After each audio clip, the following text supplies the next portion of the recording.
Arc length formula, parametric form. Let us understand how to find the length of a curve when it is given in parametric form.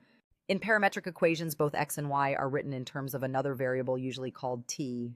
So instead of writing y as a function of x, we write x as a function of tan as a function of t. This means the position of a point on the curve depends on the parameter t.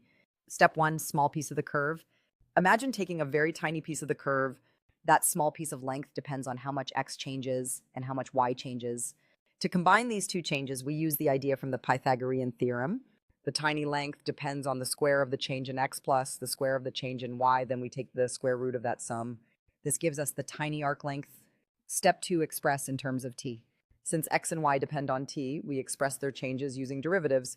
We find the rate of change of x with respect to t, the rate of change of y with respect to t. Then we square both rates, add them, and take the square root. That gives the speed along the curve. Step three, add up all tiny pieces. To find the total length of the curve, between two values of t, we add up all the tiny pieces. In mathematics, adding infinitely small pieces is called integration. So we integrate the square root of the derivative of x plus the square of the derivative of y with respect to t from the starting value of t to the ending value of t. That gives the total arc length. Example problem. Now let us look at a simple example. Suppose x equals 3 times, t equals 4 times t, and t goes from 0 to 2. Step 1, find the derivatives. The rate of change of x with respect to t is 3. The rate of change of y with respect to t is 4. Step 2, square and add.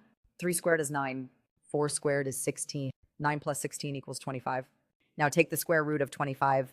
That gives 5. So the speed along the curve is 5. Step 3, integrate. Now we integrate 5 with respect to t from 0 to 2. Integrating 5 gives 5 times t. Now substitute the limits. 5 times 2 minus 5 times 0. That equals